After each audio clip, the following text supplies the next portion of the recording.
السلام عليكم ورحمة الله وبركاته. بسم الله والصلاة والسلام على رسول الله، عليه أفضل الصلاة والسلام. حلقة جديدة من كلام جمهور. النهاردة هنحلل مباراة النادي الأهلي ونادي الاتحاد السكندري اللي انتهت بالتعادل 1-1 بين الفريقين. بداية لو مستر كولر حابب يلعب بابا فاسيليو. بابا فاسيليو معروف من أيام ما كان بيدرب وادي دجلة وغزل المحلة والبنك الأهلي إنه الراجل بيحب يلعب كرة من تحت ويبني الكرة من تحت. طب انا لو انا مكان كولر وهلاعبه، يا اما هلعب الاستحواذ التقليدي والعب بالاستحواذ وابدا اهاجم الاتحاد، يا اما هلعب عليه ضغط متقدم من قدام. وكمان لو العناصر الاماميه، العناصر بتاعت الدفاع، قلوب الدفاع عنده اللي بيطلع بالكوره وحارس المرمى ما بيعرفش يطلع بالكوره كويس، هلعب عليه ضغط متقدم واستغل الموضوع ده. والكلام ده صح. في الدقيقه 3 النادي الاهلي ضغط، وطاهر محمد طاهر كان رايح انفراد، كان المفروض يلعب مع كهربا او حسين الشحات، بس هو لعب فردي وضاعت الكوره.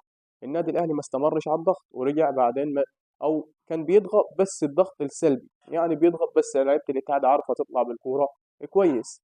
طب النادي الاهلي ناقصه كتير. سيبنا احنا من نتيجه المباراه، الاهلي فاز الاهلي تعادل، النادي الاهلي ناقصه كتير. النادي الاهلي ناقصه قلب دفاع يعرف يلعب كوره كويس.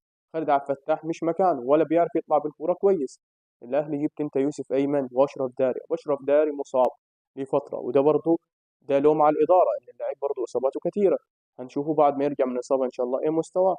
يوسف ايمن المدرب خلاص مش مقتنع بيه من ساعه اول ماتش في الدوري ومن الاداء الكارثي اللي عمله، والمدرب خلاص علم عليه، وشكله النادي الاهلي هيستغنى عن يوسف ايمن.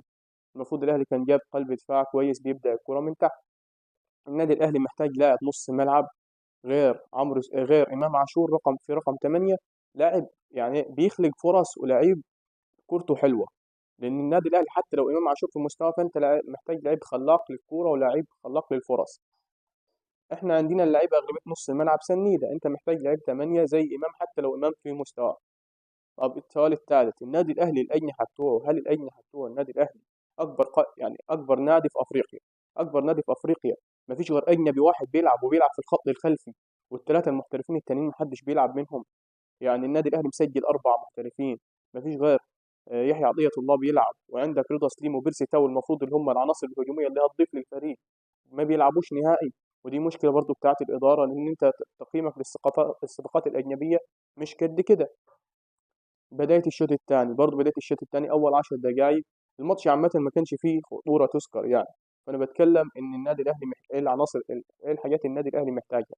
بدأ الشوط الثاني برضو أول 10 دقايق النادي الأهلي ما عملش فرص خطيرة. بدأ النادي الأهلي يلعب على أطراف حسين الشحات وظاهر، بدأ إمام وعمرو السولية يزيدوا، بدأت فرصة كهربا في الدقيقة 58، بعدها فرصة على كذا مرة للنادي الأهلي، بعدها ضربة جزاء للنادي الأهلي ودخل عمرو السولية وجاب الهدف.